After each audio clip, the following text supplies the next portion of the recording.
Bonjour les amis, Orlando Torresilia, de fincastorresilia.com. Eh bien, on ne peut pas toujours accepter tous les clients, car parfois ils n'ont pas le consentement approprié pour engager une opération immobilière.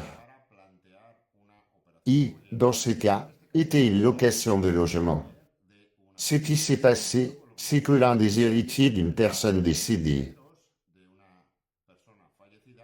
était propriétaire de la moitié d'un logement. L'autre moitié appartenait à son frère. Le frère qui était décédé dans un autre pays. Alors, les héritiers de l'un des deux frères voulaient le louer. Dans le cas d'une communauté de biens, chacun détient 50%. Il n'y a pas de majorité. Ainsi, la majorité ne peut pas décider de l'usage du bien immobilier. Et dans ce cas, en plus, comme le frère est décédé dans un autre pays et a une descendance inconnue, car les héritiers espagnols ne parviennent pas à la localiser. Cela complique énormément la question d'obtenir un consentement. Donc, nous n'avons pas pris cette opération car nous avons besoin du consentement d'au moins la majorité.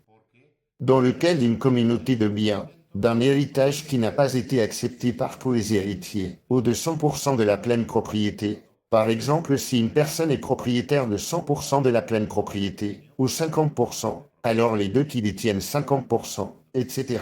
C'est très important, et c'est très important tant pour les locataires que pour les acheteurs, les vendeurs, même les agences immobilières, de vérifier le consentement du titulaire inscrit des 100% de la pleine propriété pour transmettre. Parce qu'attention, on ne transmet pas des parts. Attention à ce genre de choses. Cela peut se faire, mais c'est très dangereux. Et c'est la même chose pour la location. Attention, car on peut louer à une personne. Et cette personne voit qu'il n'y a pas de consentement. Considère même que c'est une escroquerie, et vous vous retrouvez avec quelqu'un dans l'appartement en train d'y vivre. Et cela va être très très difficile de l'expulser juridiquement du logement. Car il faut faire des notifications, etc.